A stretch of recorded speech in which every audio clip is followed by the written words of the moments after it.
जौनपुर जिले की मल्हनी विधानसभा सीट एक तरफ है जनता दल यूनाइटेड के टिकट पर पूर्व सांसद और विधायक धनंजय सिंह, तो दूसरी तरफ है पूर्व सपा सरकार में मंत्री पारसनाथ यादव के बेटे लकी यादव।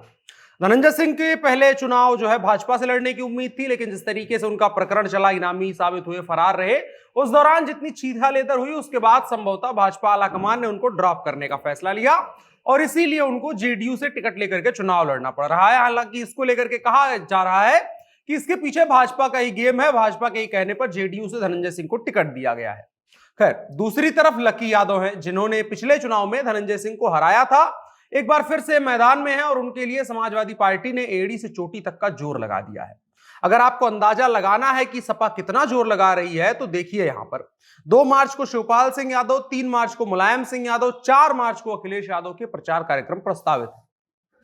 एक तरीके से समाजवादी पार्टी इस गढ़ को तोड़ने की कोशिश कर रही है, समाजवादी पार्टी इसको गढ़ के तरीके से मान रही है। धनंजय सिंह भले ही पिछले 2 चुनाव हार चुके हैं, लेकिन आज भी मल्हनी और आसपास के इलाके में इतना तो दम रखते हैं वो कि किसी को भी हरा और जिता सकते हैं। हार जीत का अंतर तय करने की हैसियत आज भी वो रखते हैं।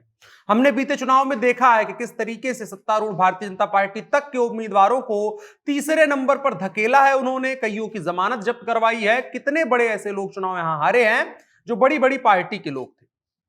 कुल मिलाकर के एक तरफ मामला कांटे का है, एक तरफ धनंजय सिंह का अपना वजूद है, दूसरी तरफ समाजवादी पार्टी की पूरी कोर टीम उनके खिलाफ खड़ी है ताकि धनंजय सिंह को मल्हनी विधानसभा सीट से चुनाव हरवाया जा सके। बीते 1 दशक से धनंजय सिंह चुनावी राजनीति से बाहर थे, मतलब इलेक्टेड नहीं थे, वो केवल चुनाव लड़ते थे और हार जाते थे। इस बार फिर से मैदान में। आइए समझते हैं कि क्यों मल्हनी सीट इतना जरूरी है और मल्हनी सीट पर क्या हो रहा है। नमस्कार, मेरा नाम है अनुराग मिश्रा और आप देख रहे हैं जनता जंक्शन। मेरा नाम लालमोहन कुमार हुआ और हनुमान में लैब टेक्नीशियन के पद पर हूँ। और मैंने जब से यहाँ ज्वाइन किया, लगभग ये 5वां महीना है।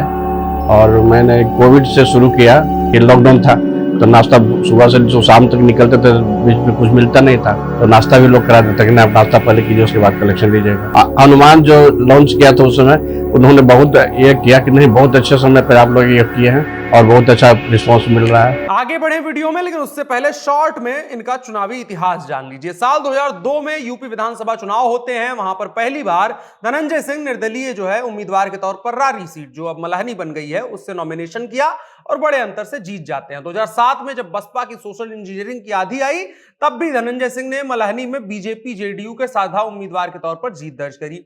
साल 2008 में इनका मन बदल गया और ये बसपा में आ गए। 2009 में लोकसभा चुनाव हुआ, वहां से हाथी के टिकट पर लोकसभा पहुंचे। सांसद बनने के बाद धनंजय सिंह ने अपने पिता राजदेव सिंह को, जो सीट खाली हुई थी रारी सीट, वहां से बीएसपी के टिकट पर जितवाया और विधानसभा भेजा। 2012 में विधानसभा चुनाव हुआ, फिर बीएसपी ने धनंजय सिंह के पिता और सिटिंग विधायक राजदेव सिंह का टिकट काट करके पाणिनी सिंह को मैदान में उतारा।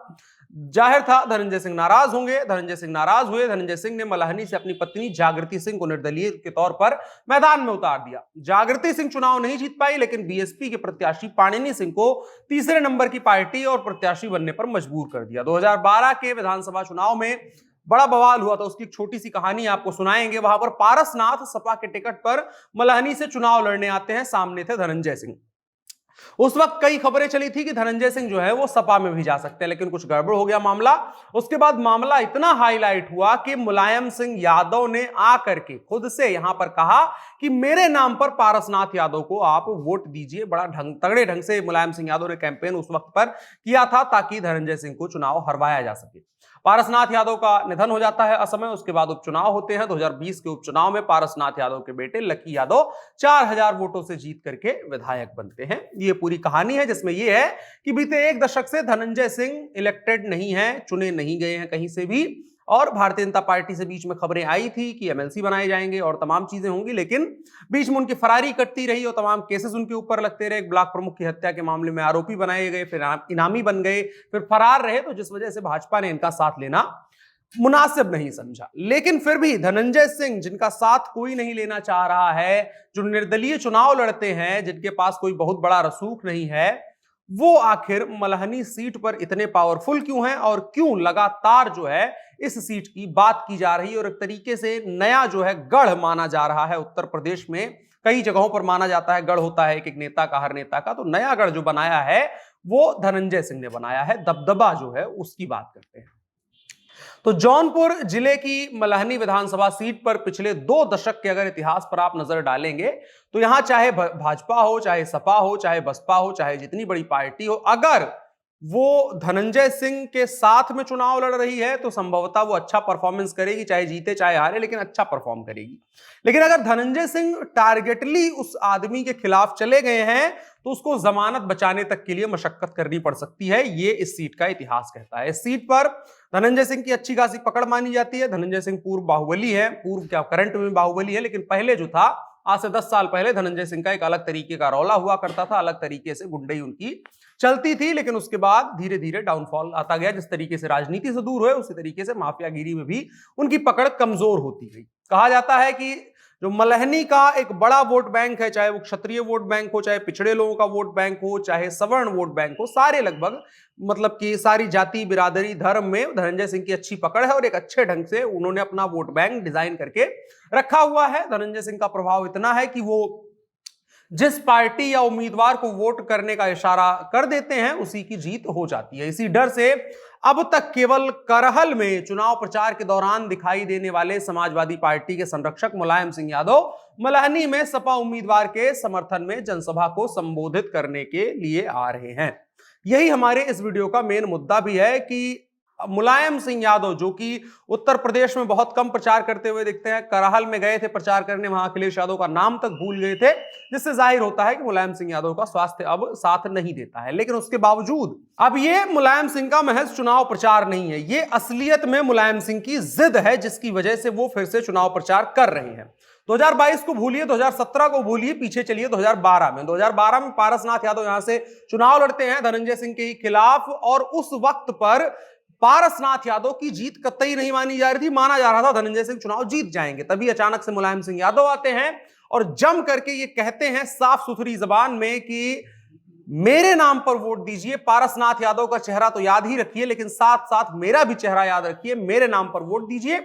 और उसके बाद पारसनाथ यादव चुनाव जीत जाते हैं। तो इस तरीके से यहां पर स्टार वॉर चल रहा है। मलानी से जो पारसनाथ थे वो मुलायम सिंह के काफी करीबी थे, फिर उनकी मौत होती है। लकी यादव उनके बेटे होते हैं, उनको टिकट मिलता है और वो चुनाव जीत जाते हैं। अब मलहनी सीट, एक तो ये वजह रही हाई प्रोफाइल होने की, दूसरी एक और वजह है। जौनपुर जो जिला है वहां से पहला तो अनुप्रिया पटेल सांसद हैं, भारतीय जनता पार्टी के गठबंधन में केंद्र में मंत्री हैं।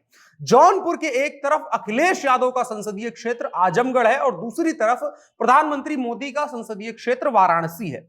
तो अगर जौनपुर में आप प्रचार करते हैं, जौनपुर में आप प्रचार प्रसार करते हैं, तो सिर्फ जौनपुर भर में असर नहीं होता है। अगर अखिलेश यादव करते हैं तो आजमगढ़ तक मैसेज जाता है, और अगर नरेंद्र मोदी करते हैं तो वो वाराणसी तक जाता है, अगर जौनपुर में। तो इस लिहाज से 3 जिलों पर असर डालने की जो हैसियत रखती है वो जौनपुर का सेंटर रखता है। और जौनपुर में सबसे मजबूत चेहरे के तौर पर धनंजय सिंह ही हैं। भारतीय जनता पार्टी हालांकि उनके खिलाफ प्रत्याशी उतार रही है, लेकिन एक तरीके से माना जा रहा है कि ये अंदर ही अंदर गेम है, क्योंकि भाजपा को भी पता है कि अगर धनंजय सिंह हमारे खिलाफ रहेंगे या धनंजय सिंह चाह जाएंगे तो हम नहीं जीत पाएंगे, बाकी जीत कोई भी जाए। तो इस तरीके से हो सकता है कि भाजपा ने, जैसे पहले भाजपा और जेडीयू के गठबंधन पर धनंजय सिंह चुनाव लड़ चुके हैं और विधायक बन चुके हैं, उसी तरीके से एक अदृश्य गठबंधन और मतलब अनकहा गठबंधन यहां पर हो सकता है। तो ये तमाम समीकरण है। बाकी भाजपा ने टिकट इसलिए नहीं दिया है, उसको भी थोड़ा विस्तार में आपको बता देते हैं, क्योंकि लखनऊ में एक पूर्व ब्लॉक प्रमुख की हत्या के मामले में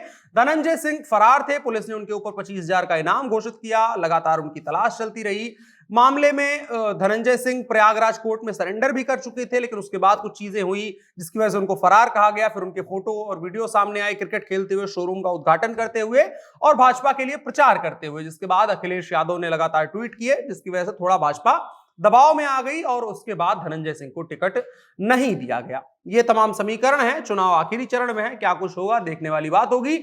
आपकी क्या राय है कमेंट बॉक्स में जरूर बताएं और साथ ही साथ वीडियो को साझा भी करें। आज महाशिवरात्रि है, आप सभी को उसकी हार्दिक शुभकामनाएं। मेरा नाम अनुराग मिश्रा है, आप जनता जंक्शन देख रहे थे। कैमरे पर मेरे साथ ओम प्रकाश थे। शुक्रिया।